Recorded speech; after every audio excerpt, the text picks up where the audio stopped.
क्या हाल class 10th? कैसे हैं भैया सब लोग? बहुत बढ़िया, ओके। Good morning. हाँ, गुड मॉर्निंग, नमस्कार, नमस्ते जो भी कहिए, ठीक है। इस समय तो नमस्ते चल रहा है ना, वही नमस्ते ट्रम्प वाला। तो बच्चों, आज हम बेसिक बात में लेकर के आए हैं आपके लिए क्लास 10 के लिए क्रॉस मल्टीप्लिकेशन मेथड, जिसमें चल रहा था solution of the linear equations, ठीक है। सब्स्टिट्यूशन बता दिया गया था आपको और बता दिया गया एलिमिनेशन आज लेकर के आए हैं। क्रॉस मल्टीप्लिकेशन बताया मैंने उस दिन भी था, बट इस तरीके के क्वेश्चंस क्रॉस मल्टीप्लिकेशन से आपके एग्जाम में पूछे जाते हैं और इस तरीके के क्वेश्चन आप क्रॉस मल्टीप्लिकेशन से कैसे करेंगे इसको ध्यान से देख लीजिए। Very good. अच्छा बच्चों, कैसे करेंगे मैंने आपको क्वेश्चन बताया था। क्रॉस मल्टीप्लिकेशन की पहली शर्त क्या है कि पूरी की पूरी इक्वेशन 0 के बराबर होनी चाहिए। फर्स्ट कंडीशन है 0 के बराबर सारी इक्वेशन हो। अगर इधर कुछ है तो उधर ले लीजिए, बात समझ आए। कांस्टेंट अगर इधर है तो उसको उधर उठा लीजिए, ठीक है। तो इसका मतलब इक्वेशन तो अपनी बिल्कुल ठीक ठाक लिखनी है। इक्वेशन नंबर 1, इक्वेशन नंबर 2 कैसे करेंगे, डिफरेंट कलर से करते हैं तो आपको समझ आएगा, ठीक है। देखिए ध्यान से, कॉपी कलम उठा लीजिए। अच्छा, अब देखते जाइए बच्चों, हम जरा इस इक्वेशन को बहुत कायदे से लिख ले थोड़ा सा, ठीक है। बिल्कुल x के नीचे x आना चाहिए, y के नीचे y आना चाहिए, ठीक है। इस चीज को विशेष ध्यान रखेंगे आप। ax plus by minus c is equal 0, फिर ये आया bx plus ay minus 1 plus c या c प्लस 1 बराबर 0, ठीक है। ये हमारी इक्वेशन वही है, बस हमने थोड़ा सा कायदे से लिख लिया, ठीक है। सेपरेट करके लिखना बहुत जरूरी है जिससे कि कोएफिशिएंट छाट सके, ठीक है। बस फिर हमारा वही काम है, हम यहाँ x लिखेंगे, थोड़ी दूर पे y लिखेंगे, थोड़ी दूर पे 1 लिखेंगे। लिखते जाइए, क्योंकि मिटाएंगे नहीं, ठीक है, रद्दी करेंगे, इक्वल के साइन मार लेंगे। अब क्या करना है बच्चों, अब देखो आप, हमें सबसे पहले x के लिए लिखना, मैंने क्या कहा था, जब x के लिए लिखना हो तो उसको छुपा लेंगे, जो कोएफिशिएंट बचे उनको साइन के साथ नोट करेंगे, जो कोएफिशिएंट बचे हैं उनको साइन के साथ नोट किया जाएगा। तो x को छुपा लिया, क्या बचा यहाँ b और a, कोएफिशिएंट नोट करेंगे b a। फिर क्या बचा, माइनस c और माइनस c प्लस 1 या 1 प्लस c, कोई दिक्कत नहीं, ठीक है। y पे आइए बच्चों, जब y का लिखेंगे तो y को छुपा लीजिए, तो y के बाद नंबर किसका आ रहा है, y के बाद बच्चों नंबर आ रहा है माइनस सी प्लस 1, फिर वापस जाइए आप a और b, y वाला कहीं टच नहीं करेंगे, ठीक है। जब 1 पे आएंगे बच्चों तो इसको छुपा लेंगे, x और y का कोएफिशिएंट नोट करेंगे, तो a b b a b b। अब क्या करेंगे बच्चों, अब हमने क्या आपसे बताया था, हमने आपसे बताया था कि इसको अगर आप इससे क्रॉस मल्टीप्लाई करते हैं तो फिर सब में यही काम होगा, ठीक है। चलिए करिए, तो क्या हो जाएगा फिर अपना वही काम, x अपान y अपान 1। देखिए a को c से करेंगे बच्चों तो क्या आएगा ac। इसके मल्टीप्लिकेशन और इसके मल्टीप्लिकेशन के बीच में माइनस का साइन होता है इन फार्मूला, ठीक है। अगर आ रहा है तो टकराएगा, लेकिन इन दोनों के प्रोडक्ट के बीच में माइनस का साइन होता है, तो ac हो गया, फिर माइनस का साइन आप लगाइए, ये फार्मूले वाला साइन है। जब इसको मल्टीप्लाई करेंगे बच्चों, देखिए माइनस यहाँ ऑलरेडी है ना, और यहाँ भी था तो माइनस ac हो जाएगा आपको।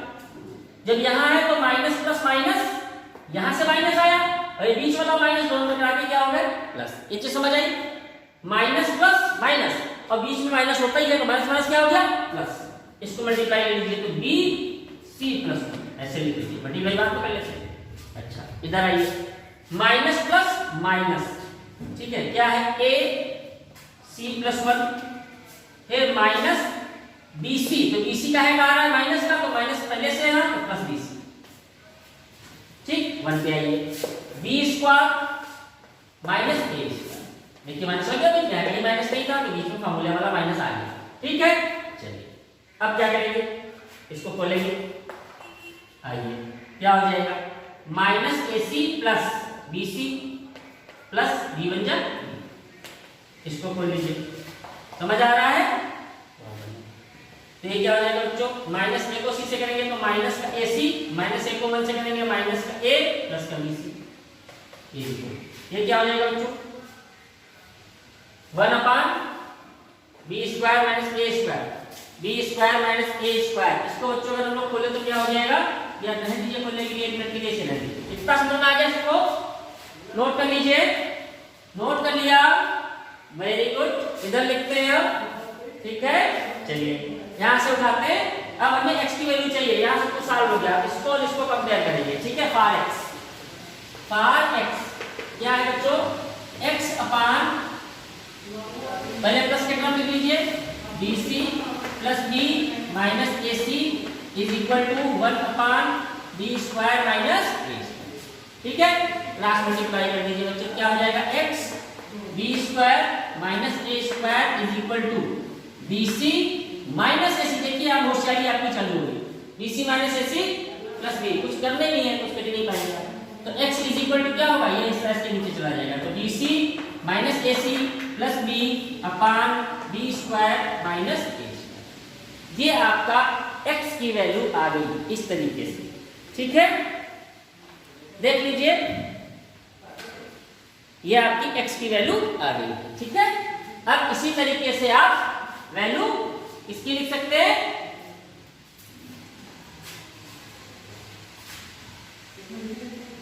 y की भी निकाल सकते हैं, ठीक है। तो y वाला क्वेश्चन ले लीजिए, फॉर y के लिए क्या हो जाएगा, y अपान, पहले प्लस वाला नोट कर लीजिए, प्लस bc है ना, तो bc minus ac minus a is equal to फिर वही 1 upon b square minus a square. तो फिर कुछ नहीं, y इधर चला जाएगा, इधर चला जाएगा, तो इसमें y बराबर आपका आ जाएगा, ये क्वेश्चन ऊपर चला जाएगा, bc minus ac minus a upon b square minus a square. देखिए a और b, x और y की वैल्यू।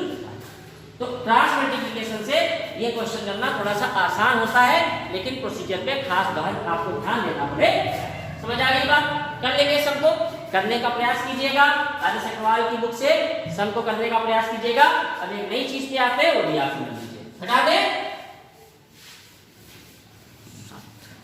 अब हम आते हैं, एक सम उसमें जरूर आता है 100%, जो मैं आपको बताने जा रहा हूँ, एक या दो सम उसमें जरूर आते हैं। तो है क्या एक्चुअली में उसमें क्या है बच्चों, कि जो दो इक्वेशन है पेयर, क्या पेयर होता था, a1x plus b1y plus c1 is equal to 0, copy में निकाल लीजिए बच्चों, ठीक है। a2x plus b2y plus c2 is equal to 0, ये हमारे पास दो इक्वेशन है, लीनियर इक्वेशन, और हमें कंपेयर करना है कि इन इक्वेशन में सॉल्यूशन कैसा होगा, यूनिक होगा कि हमारा मिनी सॉल्यूशन होंगे कि नो सॉल्यूशन होगा।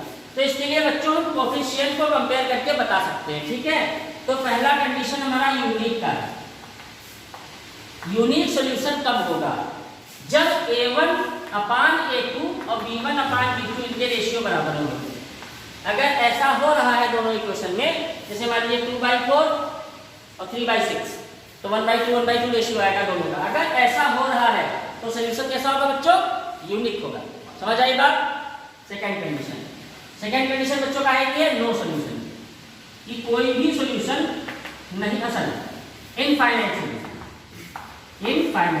यानी मेनी सॉल्यूशन की कंडीशन क्या है बच्चों, तीनों कोफिशिएंट का रेशियो बराबर होगा। नोट करते जाइए, a1 अपान a2, b1 अपान b2 और c1 अपान c। अगर ऐसा है तो मिनी सॉल्यूशन हो, ठीक है। थर्ड और लास्ट कंडीशन बच्चों का है कि है नो सॉल्यूशन। नो सॉल्यूशन क्या होता है, a1 अपान a2, b1 अपान b2 ये सेम होंगे, but c1 upon c2 same नहीं होगा। अगर ये कंडीशन सेटिस्फाई कर रही है बच्चों, तो क्या होगा, नो सॉल्यूशन इनकंसिस्टेंट, ठीक है। ये भी आता है, find out the solution are equation pair equation are inconsistent. तो अगर ये कंडीशन सेटिस्फाई हो रही है तो इनकंसिस्टेंट होगा, ठीक है। अब इस पर सम कैसे आता है वो देख लीजिए, मेन चीज है, ठीक है। इसको हटा दें। अब आप देखिएगा कि किस तरीके का सम आता है इनसे, ठीक है। दो पेयर आपको दिए हैं बच्चों, ये देखिए बोर्ड में ही पूछा गया सम, नहीं मैं आपको बता रहा हूं। सम है 2x -3y is equal to 7, ये फर्स्ट इक्वेशन दिया है। और सेकंड इक्वेशन दिया है बच्चों k + 1 x, ठीक है, ये कोफिशिएंट है, plus 1 - 2k y is equal to 5k - 4। ये बच्चों क्या है, ये हमारी इक्वेशन दी है, क्वेश्चन नंबर 1 और इक्वेशन नंबर 2। और हमसे कह रहा है कि find out the value of k की वैल्यू फाइंड आउट करनी है, जिसके लिए इन दोनों पेयर के मेनी सॉल्यूशन, ये दोनों पेयर क्या रख रहे हैं बच्चों, मेनी सॉल्यूशन रख रहे हैं। हमसे कह रहा है k की वैल्यू फाइंड करो। तो क्या हमारी इक्वेशन सही लिखी है बच्चों? देखो आप होता क्या है, 0 होना चाहिए बराबर के, तो 7 को आप इधर बुला लो तो ये माइनस का हो जाएगा इक्वल टू 0, ठीक है। इसको भी इधर बुला लोगे तो ये भी माइनस का हो जाएगा, इसको ब्रैकेट में लो इक्वल टू 0। अब ठीक है, ये सब ध्यान रखिएगा, माइनस लगाया है ना इधर, इसको इधर लाए हैं तो ब्रैकेट में लिया, क्योंकि नहीं लेते तो यहाँ प्लस हो जाए, ठीक है। अब हमारे पास देखिए हो गया, क्या हो गया बच्चों, ये देखिए a1 a2 b1 b2 c1 c2। हमसे क्या कह रहा है, मेनी सॉल्यूशन। तो क्या लिखेंगे, फॉर मेनी सॉल्यूशन,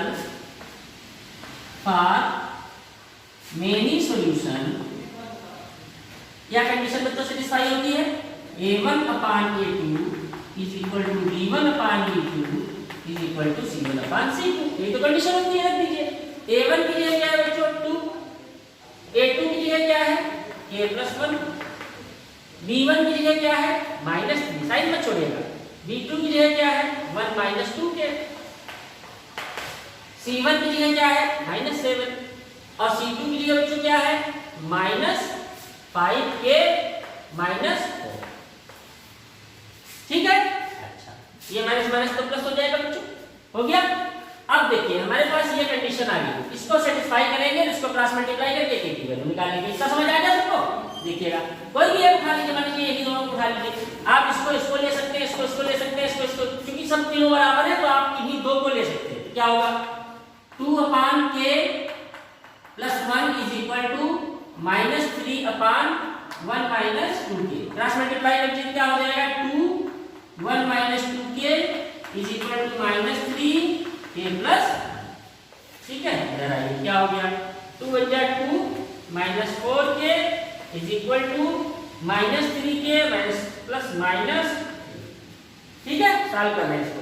अब क्या करेंगे बच्चों, नंबर उधर k इधर, तो क्या हो जाएगा, ये -4k, इसके को इधर लाएंगे प्लस का हो जाएगा, इसको उधर ले जाएंगे तो ये माइनस का हो जाएगा। 4k में से 3k निकल गया, माइनस का k, ये माइनस का 5, -10 k इज इक्वल टू कितना आ गया, समझ आई बात? ये देखिए इनफाइनाइटली मेनी सॉल्यूशन से निकल आया, ठीक है, समझ आएगा। चलिए बहुत बढ़िया, कर लेंगे, अब कर लीजिएगा, ठीक है।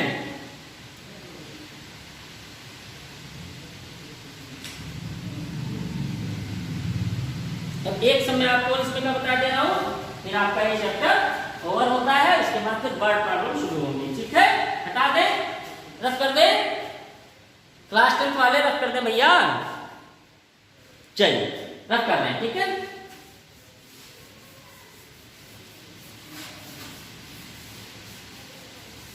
एक सम और देख लीजिए, सम कह रहा है, इक्वेशन दी हुई है kx - y, इक्वेशन कह रहा है, इक्वेशन दिया is equal to -2 is equal to 0, और दूसरा दिया हुआ 6x - 2y - 3 is equal to 0। कह रहे हैं फाइंड द k, ये सवाल है, फाइंड k if पहला दिया हुआ यूनिक सॉल्यूशन है तो k कितना होगा, दूसरा है नो सॉल्यूशन है तो k कितना होगा, और थर्ड है मेनी सॉल्यूशन है तब कितना होगा। ये तीनों आपसे पूछती है, ठीक है। तीनों कंडीशन में k की वैल्यू आपको फाइंड आउट करनी है, ठीक है बच्चों, कोई दिक्कत नहीं। तो हम सबसे पहले फर्स्ट कंडीशन लेकर के चलते हैं, और है यूनिक सॉल्यूशन। यूनिक सॉल्यूशन की कंडीशन बच्चों क्या है, a1/a2 is equal to b1/b2। इसको देखिए सेटिस्फाई करते हैं। a1 की देखिए बच्चों k है, a1 की ठीक है। इसका पहली वैल्यू का a1 फिर ये a2 इज इक्वल टू, यहाँ कुछ नहीं है बच्चों तो -1 कहा जाएगा, यहाँ -2 ये से कट गया, क्रॉस मल्टीप्लाई कर दीजिए बच्चों, क्या हो जाएगा 2k is equal to 6, k is equal to 3। Clear हुआ पहला आंसर, ठीक है बच्चों। अच्छा सेकंड कंडीशन क्या है, सेकंड कंडीशन है बच्चों हमारी नो सॉल्यूशन की। तो नो सॉल्यूशन की क्या कंडीशन होती है बच्चों, याद करिए a1 a2 b1 b2 not equal to c1 c2, ये तो होती है नो सॉल्यूशन की। चलिए लगा दीजिए, तो फिर वही बात k/6 -1/-2 और -2/-3, कुछ भी कर लीजिए कोई प्रॉब्लम नहीं है। इसको इसके बराबर कर दीजिए, इसको इसके कोई दिक्कत नहीं, चूंकि ये तो नोन है यही चलेगा, क्या कर दीजिए तो k/6 is equal to 2/3, cross multiply कर दीजिए बच्चों, तो 3k इज इक्वल टू 6 2 जा 12, k इज इक्वल टू, ठीक है, k इज इक्वल टू 4 आ गया, ठीक है बच्चों, k इज इक्वल टू 4 आ गया ना। अच्छा एक कंडीशन और चलेगी बच्चों, ये जो है ये नॉट इक्वल चल रहा है, यहाँ पे नॉट इक्वल चल रहा है, तो k नॉट इक्वल टू 4, ठीक है, नॉट इक्वल चल रहा है ना, और यहाँ से तो हम ये निकाल ही चुके पीछे, तो यहाँ से निकाल लीजिए, तो k इज इक्वल टू इसका आएगा 3, तो k इज इक्वल टू 3 या k नॉट इक्वल टू 4 पे ये क्या होगा, नो सॉल्यूशन होगा। और जब बच्चों मेनी सॉल्यूशन की बात करें तो क्या करेंगे, तीनों को इक्वल रख देंगे, ठीक है, मेनी सॉल्यूशन के लिए। थर्ड कंडीशन क्या है, मेनी सॉल्यूशन, तो मेनी सॉल्यूशन के लिए क्या करते हैं बच्चों, a1/a2 b1/b2 और c1/c2 कर दीजिए। तो अभी तो मैंने लिखा था क्या हो जाएगा, k/6 1/2 और 2/3 माइनस प्लस कट जाएगा, ठीक है, तो क्या हो जाएगा, क्रॉस मल्टीप्लाई के यहाँ भी वही आएगा, पहले इनको कर लीजिए, पहले इसको फिर इसको करेंगे, तो क्या हो जाएगा 2k इज इक्वल टू 6, यानी k is equal to 3, k is equal to 3 पर भी इसके मेनी सॉल्यूशन होंगे, और यहाँ आ जाइए इसको करिए, क्या हो जाएगा